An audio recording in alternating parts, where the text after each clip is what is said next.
Hello everybody from Plant Reviews. Today is 17th of June and I'm talking about one of the most beautiful, in my opinion, bulbs you can get in your garden or in a pot, and it is Sparaxis tricolor, the harlequin flower. This plant belongs to the family Aridaceae, so the iris family, as you can tell by the foliage, and it is distributed in the wild in South Africa, precisely in the northwest Cape province of South Africa. That is one of the most famous hotspots for plant biodiversity in the world. It is distributed in the wild mainly in clay or stony soil, quite moist. And it is Sparaxis tricolor is the most common species in cultivation. It is indeed the species most commonly used for producing cultivars and hybrid in the Sparaxis flowers. They are so famous in gardens, in the gardens. The Sparaxis grows about 12 to 30 centimeters tall.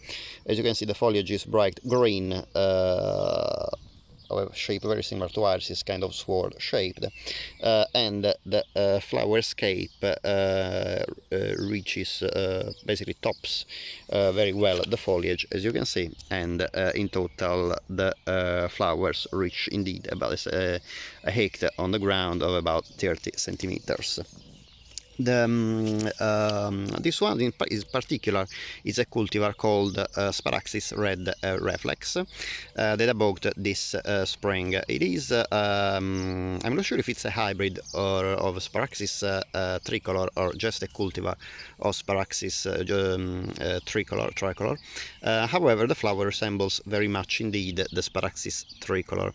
As you can see, the flower has 5 petals, and it has a bright red color, so that and basically on the center and the periphery of the flowers of the petals, while the inner part of the flower is bright yellow. Between the red and the yellow there is a very clear dark black area. The Sparaxis tricolor, it has a peculiarity in the pollination of the flower indeed. Unlike most flowers that produce nectar to attract pollinators, Sparaxis tricolor, like its close relatives, they're also used for hybrids, Sparaxis pallens and Sparaxis elegans, do not produce nectar, and also they are not even fragrant. So what they do to attract the pollinators is actually the colors. Basically, the color of the flower, as you can see, is very vivid, and the natural pollinator in the wild is mostly a group of insects called monkey beetles. The monkey beetles, it has been seen, they are attracted mainly from the colors of the flower, and they use the fact that the flower is quite flat shaped or very lightly funnel shaped, just as a mating surface for the insects. Indeed, you can see that the center of the flower basically enclosed an area that looks pretty secure to copulate if you're an insect, and actually have an insect here, even if to me it looks like a black fly and obviously is not a monkey beetle. I will need to do treatment, I think.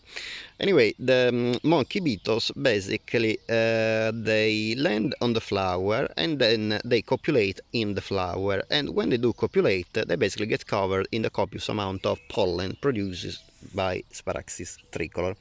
Then they leave the flower, looking for other mates that are usually on other flowers of Sparaxis tricolor, and so meeting with the different partners on different flowers, they achieve the pollination, because basically spread the pollen from flower to flower. Obviously, walking and crawling around the flower, the pollen reaches the stigma, therefore the pollination in this flower is achieved.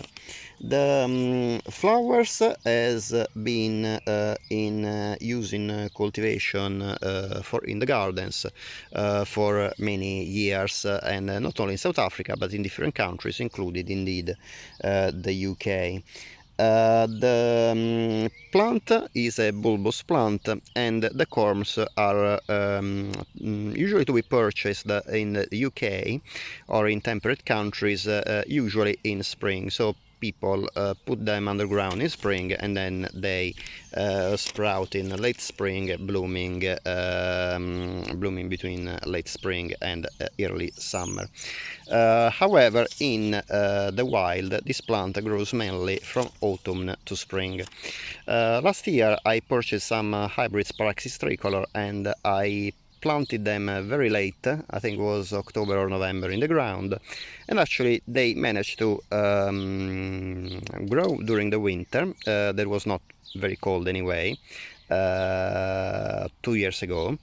Sorry, yeah, was winter 20, yeah, winter 2019, 20, no, sorry, 2018, 2019, yes.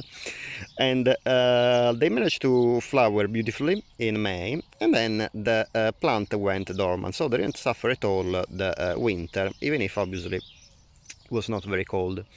During summer, when they go dormant, the bulbs really should be kept dry, or in a very, very slightly moist condition, because they cannot really be watered, because in their own distribution range they don't receive rainfall during summer and they go dormant. However, obviously in the UK I planted plants in a garden with roses and other plants that still needed to be watered during summer, and also in the UK is quite famous not to be the driest place in summer either.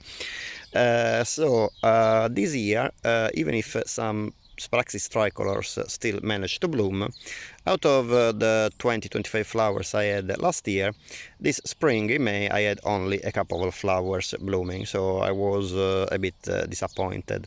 So I'm not too sure if the problem was really the winter, but this year the winter was not much colder than last year, or instead the fact that in summer I really didn't keep the bulbs dry, so possibly the plants, the bulbs, didn't stand the humidity during the period where they were dormant, and then most of them didn't survive.